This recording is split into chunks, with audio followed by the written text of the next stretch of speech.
Hello friends, welcome to process costing problem solutions. ये question भक्त कवि नरसिंह मेहता यूनिवर्सिटी में 2018 में पूछा गया था। Friends, before we move further, pause this video and go through entire question so that you can understand it easily. So hope friends you have gone through this question. Here as per information available, a product of Vijay Limited passes through three processes. So here it means here three processes are there and then transfer to the stock of finished goods account. Here details are given for 31st March 2017, in which 4,000 units were introduced in the process 1 at the rate of rupees 6 per unit. Other informations are available in this table, that includes other material, direct wages, production overheads, actual output, that is in units.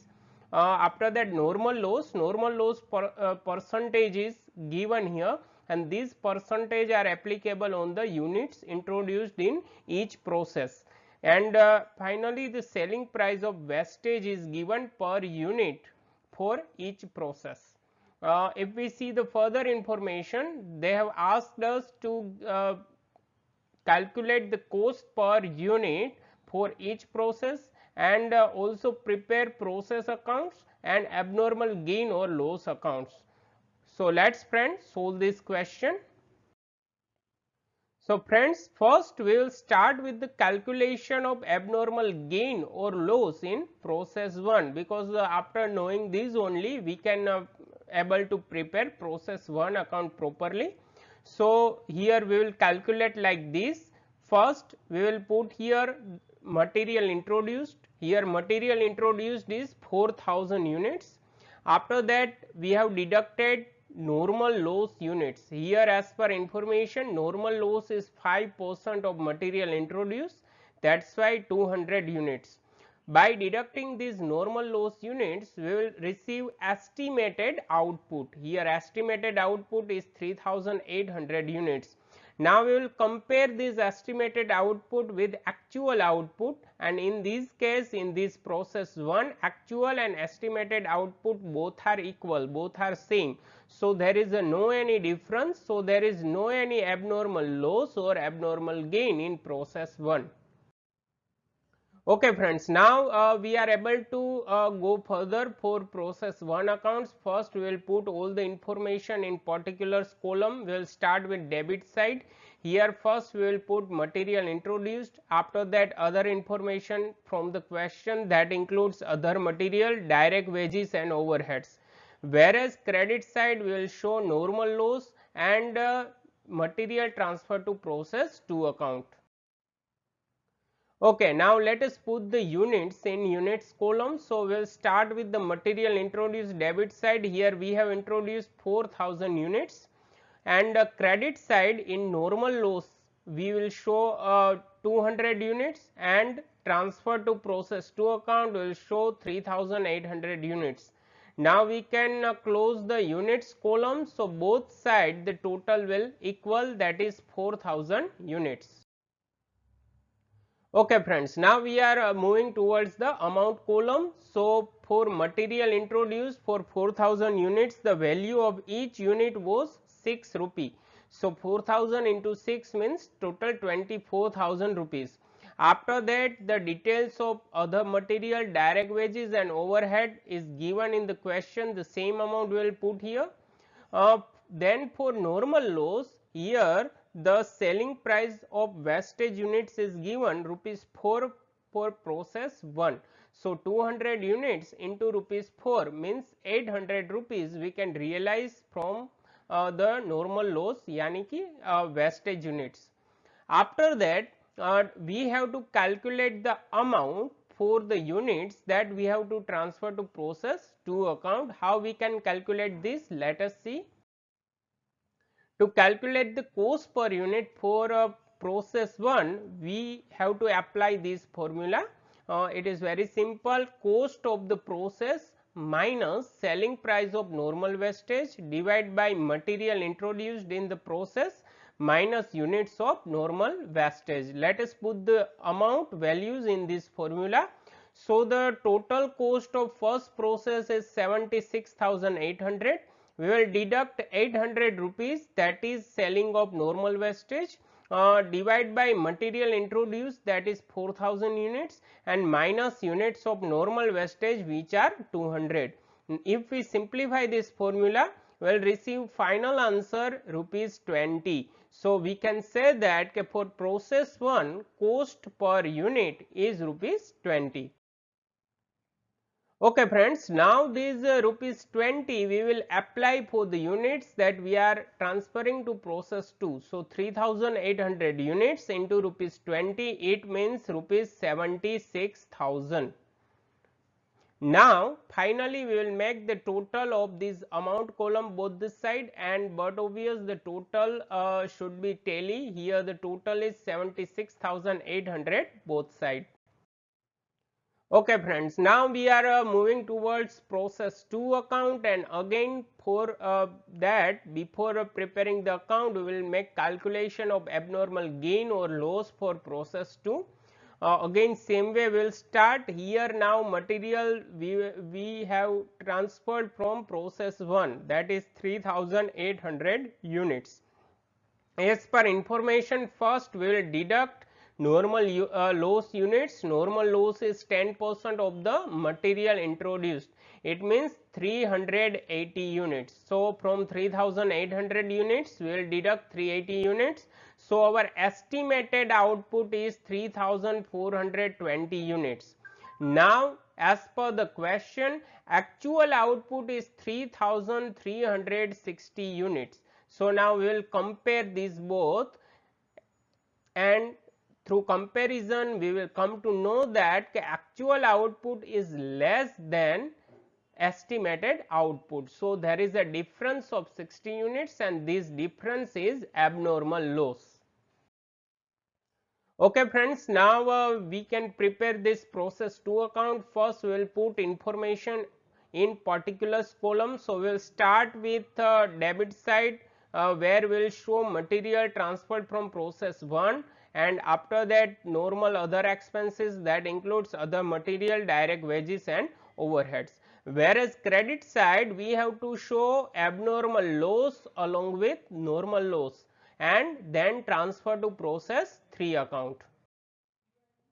Okay friends, now we will put units in units column. So material transferred from process 1 are 3800 units, and debit side will show 380 units as a normal loss, 60 units as abnormal loss, and remaining 3360 units that we have transferred to process C.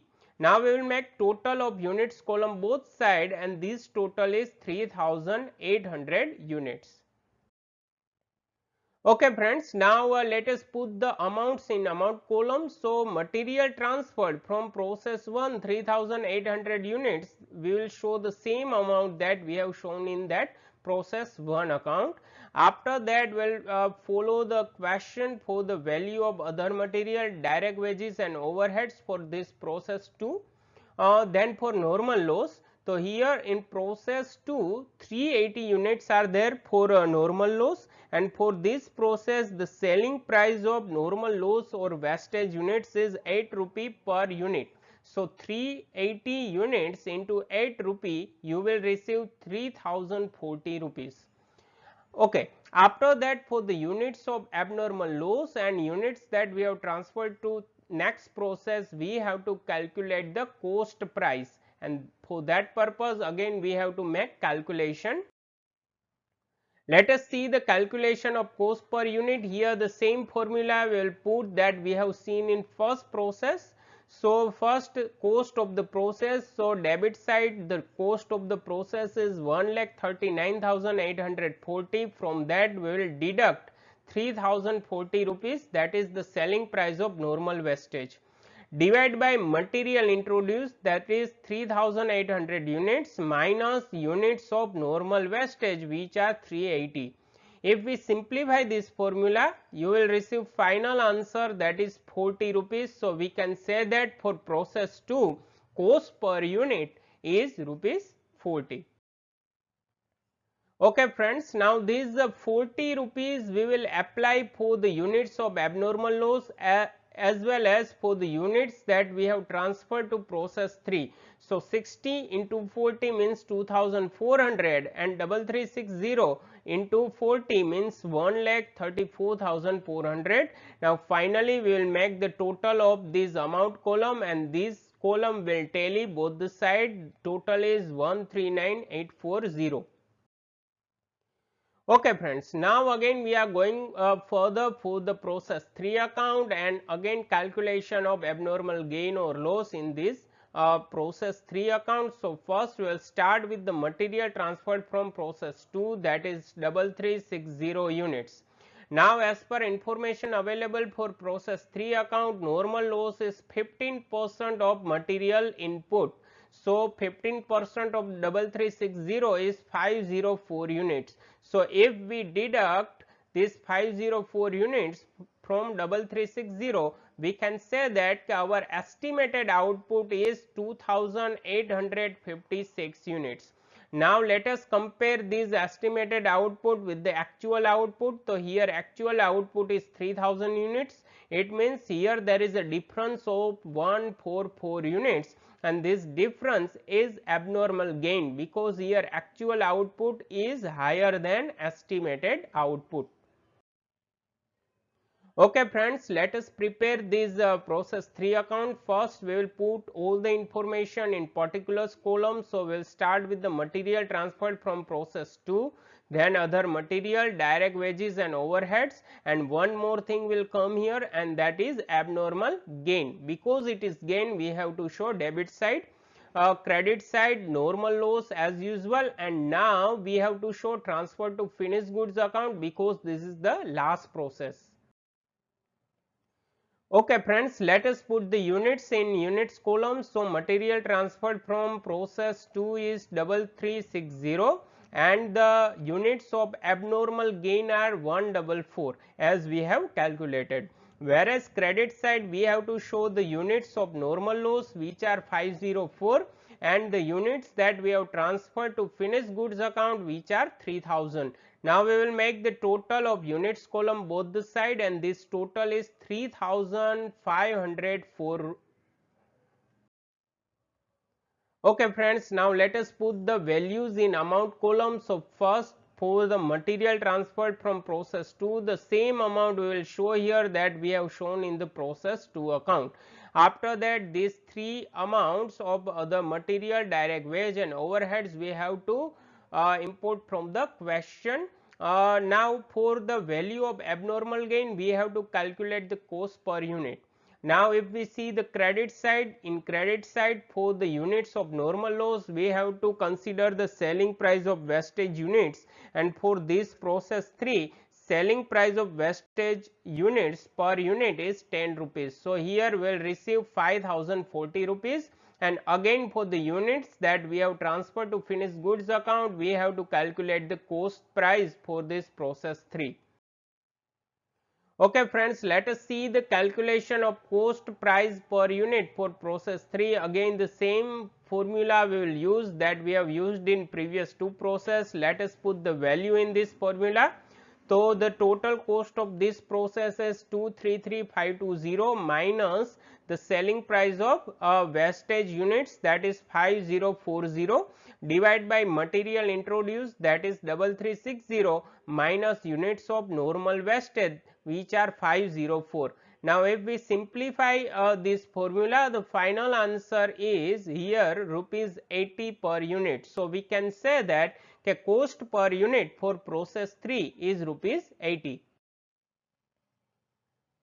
Okay friends, now this 80 rupees we will apply at two places. For first for abnormal gain units, so 144 units into 80, it means we will receive 11,520 rupees, and for the units that we are going to transfer to finished goods, so 3000 into 80 means 2,40,000. Now we will make total of this amount column both the side, and total will come rupees 2,45,040 rupees.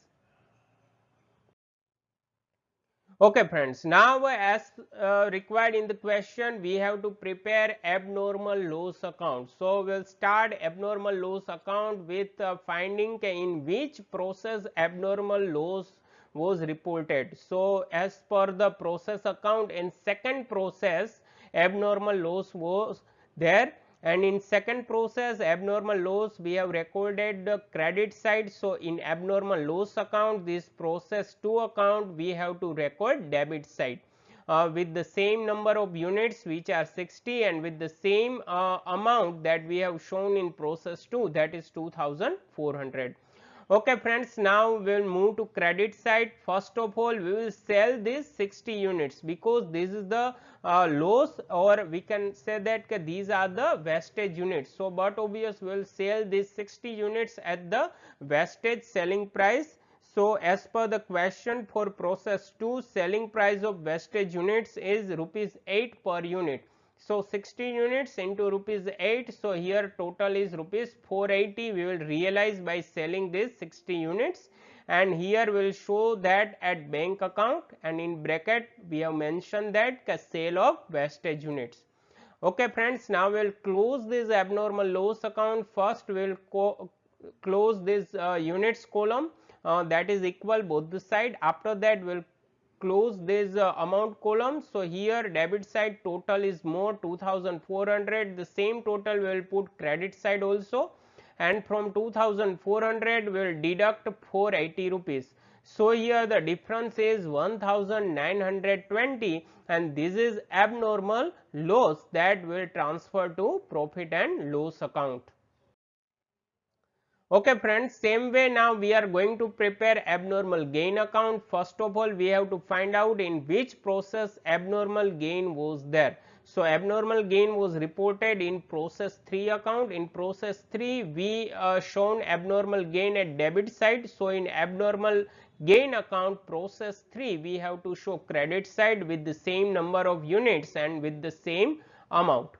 Okay friends, now we are moving to debit side. Now remember friends, these 144 units are good units, not wastage units. So but obvious normal loss account will reduce by 144 rupees, and there will be a loss of the selling price of these wastage units. Now selling price of wastage units for process 3 was 10 rupees per unit. So there is a loss of 144 into 10 means 1440, 1440 rupees. Now simply we will close this abnormal gain account. First we will make total of units column. Here total of units column will be equal both the side 144. After that we will make the total of this amount column. So but obvious here credit side this total is more 11,520. The same total we will put debit side, and from this total we will deduct 1440. So the remaining amount 10,080 rupees is abnormal gain, and that will transfer to P&L account. Now friends, we are going for the last step of this question, and that is to determine net loss or net gain. So here we can say that amount of abnormal gain is higher than amount of abnormal loss. So from this abnormal gain we will deduct amount of abnormal loss, that is 1920 rupees. So the final outcome is positive, that is 8160. So we can say that here there is a net abnormal gain.